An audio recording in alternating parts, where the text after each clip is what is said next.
Hello po mga kalinga, panibagong araw naman po sa ating lahat at dito ulit tayo kina Kuya Brooks.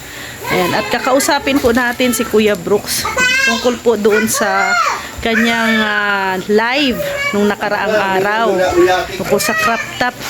So ating kausapin si Kuya Brooks kasi ang dami pong nagtatanong doon na syempre tungkol dyan sa crop top na yan. So yan o, may mga pagbabago na po din dito sa bakuran po ni Kuya Brooks. Ito po yung mini pool na na pinagawa po dito sa bahay po ni Baby Alimyon. Yan, tapos na po ito mga kalingap. Naka-tiles na po. So at saka may pagbabago din dito. Yan mayroon ng hagdanan. Abuhan ng ayan, abuhan. Abuhan ng pang-abihan. Paano magano? Abuhan, sa abuhan. Pangmasang abuhan. Abuhan, it means yung ang panggatong diyan yung kahoy. May lababo din, may kawayan. Okay. Yung mga galing abroad na na-miss nila yung pagkabata nila na sila ay gumagamit ng abuhan at kahoy. Pag sila ay pumunta dito at mamasyal, diyan nila gagawin. Tapos kung mga senior na. Tapos kung mag-ihaw-ihaw Kuya Brooks, so dito na rin Meron diyan na upuan sa may sandalan siya at sa gitna may lamesa. Yun na nga, magkakasama na yung abuhan at lababo. Oo, para mas maganda dito po nagsimula yung talaga yung payag ni Baby Alimyon. Ayan. Hello baby. Ay very good marunong na magsuot ng slipper marunong na magsuot. Sige, suot mo. Sige. Suot mo. Ayusin. Paano magsuot? Ayusin. Ayusin. Ay, pasok mo yung paa mo. Ay, very good. Yehey! Yehey! Asus.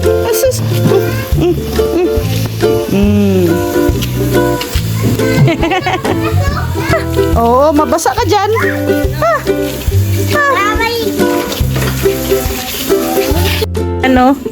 Wala nang tubig dito sa swimming pool kasi naman po, nilinis. Malalagyan lang ito pag merong maliligo. Tapos, bago maligo sa swimming pool, ayan, maligo muna dito sa shower kagaya ni Kuya Brooks.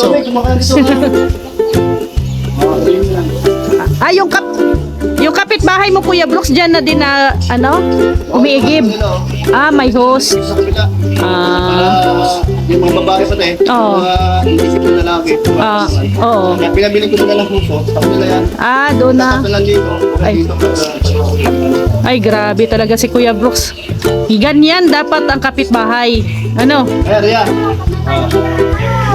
Kuya Brooks. Mga kalingap. Napapansin niyo po sila, si Ria, sila si Capondi at Trade. May Noveno na sila ay madalas po dito. O sino-sino yung mga vlogger na nandito at pinapablog ko sila. Yun po ay para po tayo makatulong kahit pa paano po na may Diyos ang payag ni Alimyon o bahay ni Alimyon na yan ang bago. So salamat po na sumusuporta din po kayo sa kanila. So yun po naman yung kagustuhan ko po na makatulong sa kanila. So ngayon po, kung nakita nyo araw-araw po nandito sila, yun po ay kagustuhan ko din na sila ay makapag-vlog. Bukod doon sa kanilang pinupuntahan na sila ay nag-scout, ayan, so bukod po doon, alam naman natin pag ayuda, may kahinaan ng Diyos o anuman, pagdating sa mga pang-good vibes o anuman ay malakas-lakas. So ito po ating ginagawa. So wala po tayong pinipili, basta vlog lang para po ay update sa bahay ni Alimyon. Ano po yung bago? Ayan din, may bago tayo. Oo nga, Yan yung abuhan. Sa Tagalog, ang abuhan, Kuya Brooks? Abuhan pa rin. Baka kasi may iba na hindi nakaintindi abuhan ay. Okay. So, bago po mag-umpisa ang 24 na ribbon cutting. Ribbon cutting, tapos, ayun, marami na pong tapos. Oh, pati yung tubo niyan, Oh, yung payag. Oh. makalawa, o yung payag, bukas makalawa, yun Wala- ay, wala na. yan. Mm. So, and then, yan po, marami pong mabago. Tapos itong flooring na yan, ayan, hanggang doon, Unti-unti nang nasimento, ano? yung pinagtanggalan ng ipapayan, malagan din natin ng ano yan, flooring, para pagdating ng ribbon cutting, mayroong masasayaw, yung mga dancer natin sa Kalinga, kung sino pa ba, yun ay magamit nila maganda. Pero, ano ang iyong nakita? Ang ganda na ba o talaga Ay. namang super ganda? Sobrang ganda na po, Kuya Brooks. Tapos na. Tapos na talaga to. Ay, ano na lang, Mga retouch na lang, ano? Mm. So mga Kalingap, ito ang sarap ng tubig. Ay, Kuya Brooks, Kuya Brooks, baka sabihin nila ano ba yan si Rhea kahit naliligo si Kuya Brooks nagba-vlog. okay lang, di mo na ako nakahubad. Okay na po. At sinabi mo rin na may permission. Habang nagkukwentuhan kami, kasi talagang maligo ako kasi kami ay nagmamadali din. Sabi ko sa kanya, habang naliligo ako, okay, mag-interview ka sa akin. Kasi mamaya-maya, alis kami ng Kalinga. Punta kami sa City Hardware. Meron pa kami bibilhin. Ito kasi, nagpaligyan pa ako ng gripo. Dyan sa baba. Tapos BD, doon sa CR. Oo. Para pag ganyan ng CR, BD na lang. Bidi na lang, oo. Yan, may bibili namin. So ano pa yung kulang. At ito maganda na area. Sabi sa akin nung tubero, bibili daw ako ng ano tawag ito? Yung tubig dadaan sa filter. Mm. O dalawang filter na malaki. Doon idadaan para hindi Isasala. Oo, para hindi siya mabaho. Galing Oo. sa tangke. Galing dito sa tangke, tapos tangke, dadaan mo na ng filter. Oo, filter. Filter, dalawa yun. Oo. Dadaan mo na Para malinis talaga ang tubig. matanggal yung kung ano man yung Mga meron dumi, na medyo iba ang kulay. Nakita mo naman ibang kulay, no? Oo, Ilaw. oo. So malay natin, matanggal yung ilaw niya. Oo, Dahil sa tama. filter, Mm. na-try po natin. Yun po bibili namin ni Ngayon sa City Hardware. Tapos natin maligo, tama-tama, habang naliligo, ayan. Tayo, Nag-uusap. Pero Kuya Brooks, hindi naman ako din magtatagal. Aware lang ako doon kasi sa pag-uusapan na lang natin, direct to the point. Oh, sige. Oo, Gusto ko yan. kasi alam ko naman na ikaw, diretsahan din ay. Oh. Kasi napanood ko yung yung live mo nung nakaraang araw tungkol doon sa crop top. Ang araw, kahapon. Kahapon. Kahapon. Tungkol doon sa crop top. Daming nagtatanong, daming nag-confuse kasi syempre ang iba naka-move on na, nakalimot na tungkol dyan sa crop top na yan. Bakit mo pa pinakita at bakit mo pa binalik ang usapang yan tungkol sa crop top? Ito ang totoo. Nung gabi niyan, o daling araw, may napanood ako sa Reels na yung may-ari ng Reels, di ko naman banggitin muna. So, ibang klase din siya. Pwede siyang kasuhan doon, kung tutuusin, no? Sinisira niya ang pagkatao niya Kalingap Kan. Hindi naman totoo, sinasabi niya. Siya ay nababase lang sa mga komento ng iba. Kasi naman, baka siya ay anti-Kalingap Dan. Okay. Kaya, yung t-shirt yan, matagal ko ng kinuha kay Dan. At na-vlog ko yung iba, paano ko kinuha. Pero, surprising yun kay Dan. Na pumunta ako doon, hindi niya alam. Hindi ako nag-chat, napupunta ako dyan. At talagang gusto kong malaman anong katotohanan doon sa kanyang unang nag-live siya kasi sinasabi niyang pinalabhan niya na wala sa may pakita dahil nasa labahan baga. Yan din yung time na pinuntahan mo siya. Syempre yung pumutok na Pero ang... mga ilang araw din yun. Matagal ko nang yun. Nandito na sa'yo noon, matagal na. Matagal na rin. Pero bakit ngayon mo lang nilabas, Kuya Brooks? Sige, respeto kay Rap. Yan. Ayaw ko lang sabihin na, ayaw ko naman pangunahan si Rap. So, yung paglabas na yon ay may permission. May permission. Okay. So, dahil ayaw mamatay-matay yung issue. Kaya ako, ibig na, hindi na sana yun eh. Sabi sa akin ni Kalingap Dan, yung pumunta dito, huwag na, kaya mo na, tapos na yan. Okay na sana, huwag na lang. Hindi ko na ilalabas. Ay yung madaling araw noon, doon ko 600 comments. Mabibilang mo sa daliri ang mga agree sa kanya na sila naniwala kay Dan. Napakadaming below the belt. Kaya sabi ko, ganda ito. Gusto ko ipagtanggalan ako. Yun, siya ako lumabas kahapon. nag-live ako na, ito na, ay nahanap nyo. So, ayaw pa rin naman maniwala. So, maraming mga comment na baka daw, in-order ko sa... Lazada. So, may mga nag-comment, may nababasa din akong comment, Kuya Brooks, na ano daw, pagpunta daw ni Hana dito, gusto nilang makita na suot daw ni Hana at ni Joy ang t-shirt na yon. O, papuntahin ko si Hana, talagang pumunta naman talaga sa birthday ko. Sa birthday siya pumunta. Oo. Pag-edad ko ng 60 na, kaya nandito sila. O, i-request ko kay Dan at kay Rab, na kung pwede lang, papuntahin o isamahan si Joy na pumunta dito. Yung request nila, magbibigyan ko sila. Pero, yung may go signal galing kay Rab. Tama. Kasi hindi naman pwedeng pangunahan pangunahan. Sige, gusto ko pwede yun. Baka sabihin naman ng iba, nagpabida-bida ka. Nagpabida-bida. Oo. Ang plano. Oo. Pero pag decision na, si Rab. Ganun Tama. tayo. Okay.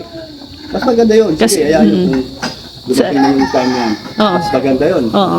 O basta, yung t-shirt na yan, kinuha namin talaga kung saan pa nakabalot. Mayroon pang plastic. May vlog ka naman noon, ano? May vlog ako nun. Pero hindi mo pa na hindi mo pa na-upload. Kasi iba kasi napod namin ngayon. Oo. So, Kasi inulot namin yung laman. so ang crop top nandito na sa mga kamay mo, Kuya Brooks. Nandyan. Nandyan. Sabi ko kay Dan, ako na lang magbigay kay Hana. Iba. So, nandyan. Totoo yun. So, yun o. Mensahe mo na lang, Kuya Brooks, sa mga hindi pa rin makamove on tungkol dyan sa crop top na yan. Kaya salamat sa mga sa mga ayaw doon sa maniwala doon sa at sa akin pa rin pinakita ko na ayaw pa rin maniwala. Salamat. At least nanood kayo doon sa aking live. So, thank you at nakadagdag kayo ng viewers. So, hindi naman ako galit sa inyo. Kasi normal man yan sa mga nasa social media ka. So, pero sana wag lang bilo dyan kasi nakakasakit din ang damdamin yan doon sa tao na yung tinitira mo siya. O kaya naman yung mga salita na yan na hindi mo alam na sobrang stress na pala yun. O diba? Buti si Dan, lalaki. Alam niya paano dalhin. Kaya yung mga baster na, dandahan lang din. Baster kayo, normal yun. Baster. So, okay lang. Ayan. Basta huwag naman. Kasi baka maya, babalik sa inyo yan. Ayan. So, siyempre, Kuya Brooks, naintindihan naman ng karamihan kung bakit ka nagsasalita in behalf of Kalingap Dan. Kasi siyempre, tatay ka. Oo naman. Si Dan, ano lang naman si Dan alam naman natin, hindi talaga pumapatol sa mga ganyang mga issue-issue. Kaya ako nakasama, kaya burials ba? Okay ba? Grabe naman. Oo. Siyempre, tatay, hindi hindi makapagpigil na magsalita talaga. Kung di ko napanood yun, talagang hindi ko na talaga Sasabihin. Nabaso, kasi sabi nila, kaya mga tapos na yan. Kalipas na yan. Di ba po? Tama naman. Kaya lang, nakita ko kaka dun sa Sa Reels. Tapos, ay grabe, 600 comment ata yun. Basta lang ganun. Kaya nga dami ding pati ako nagulat din na pinakita mo yung crop top na ayan na. Kaya nagdududa. Oo. Ayan, baka ko yung actual dun sa video Pagkuha. Pagkuha, oo. Sige. Kung kinuha ni Dan, doon mismo sa basket, andun yung mga labahan kasama doon sa kanyang mga damit. So, ayan, dahil sa nilabas mo na yung crop top, Kuya Brooks, sana ay matahimik na ang lahat, mag-move on na, wala nang issue na yan. Kasi ano na tayo, new chapter naman, no? Sa mga nasaktan, pasensya. Ngayon, yung pahabol. Ngayon, sinasabi ko nga lagi na hanggat maaari, huwag matuloy ang dungeon kasi respeto doon sa kabila dahil umiiri pa. Yung time niya, sinasabi ko kasi umiiri pa. Tapos nawala biglang love team nila. Diba? Nawala bigla at siyempre bigla naman nagpaalam yung isa na umalis sa Kalingap. So may karapatan naman ata si Rab o si Dan na nagkaroon ng love team. Pero hindi ko alam na si Joy pa lang magiging partner niya. Ang inasahan ko, iba. Mm. So, wala nang magagawa. Kaya, siyempre, Basta puro sa mga, ang tatay support lang. puro sa mga, sa mga nagmamahal doon sa Sa unang love team. Unang love team ni Dan, no, na yung iba na hindi naman bumitaw at mahal pa rin nila si Dan at hindi pa rin suporta nila. Salamat po, no? Sa inyo. Basta po, magtiwala po kayo kay Dan. Hindi po siya, yung iniisip nyo na hindi siya papagagawa. So, kung meron man siyang ibang napupusuan, hindi na natin saklaw yun. Hindi na natin- Private niya na 'yon. Iba na yun. Oh, ibang usapan na 'yon. Oo. Kaya wala na tayo doon. So, ang sa akin lang, sana, kahit ito ngayon, meron tayong napanood, no? Sa dalawa. So, yung mga diehard supporter ni Danjoy, halimbawa lang po, siya ng ano, na huwag niyo pangunahan. Kasi baka umaya, pag nangyayari, At saka syempre, wag pangunahan si Kalinga Prab. isa pa yun. Una-una si Kalinga Prab. Oo. Siya din nakakalam. Oo. So, anong gagawin niya? Oo. Kaya Kaya sa akin, total naman, wala na yung isa, ay nagpaalam na sa Kalinga. So, pangalawa, di ko alam kung naging dahilan, ay di naman nagtatanong. Pero ang suporta ko kay Milit, nandun pa rin. Di naman nagbabago. oh, basta sa wala namang problema kay kay Medit at naintindihan niya naman. Doon lang sa mga iba talagang supporters At saka yung na hindi matanggap. sumusuporta ko rin kay Milit, kaya tulad sa Kalinga, thank you at pagkatuloy nyo. Kasi Milit naman ay tuloy-tuloy ang kanyang pangarap. Pangalawa, yung mga nandyan na ngayon, so wala tayong magagawa, suportahan na lang din Suportahan na lang. Opo, no? Kasi ang sabi ko naman noon, walang Danjoy kasi nasa ere pa. Kaya wala na sa ere, may Danjoy ngayon. So ako wala akong magagawa. Suportahan na lang. Oh, bilang tatay. Dahil para naman yung nasa dandit dati, tapos biglang nainis, biglang nagalit. Ang masasabi ko lang, so ganoon talaga, tanggapin na lang natin. Wala tayong magagawa. So, Hindi ayan. naman kagustuhan yun. So ayan, salamat Kuya Brooks sa iyong paglilinaw. Kasi ang dami kasi talagang bakit pa nilabas yung crop top na yan at Dahil doon, ulitin ko, dahil doon sa napanood kong Reels. Yung nakakit na reels na yan, sana, tanggalin mo na yun. Kasi paninira ng puri yan. So ayan Nakatuhad. ni Kalingap. Dan. Oo. So, baka mamaya makasuhan ka niyan. So ayan naintindihan nyo na po ang pahayag ni Kuya Brooks siyempre syempre concerned din po siya sa kanyang anak. So maraming salamat Kuya Brooks at kami aalis na rin. Pupunta din kami ng sentro. So ayan po mga kalingap at sana po ay maintindihan po natin kung bakit po nilabas ni Kuya Brooks ang crop top na yan na actually ay matagal na din po na sirado close book na sana yan. So maraming salamat po mga kalingap. God bless po sa ating lahat. See you tomorrow. Bye bye po.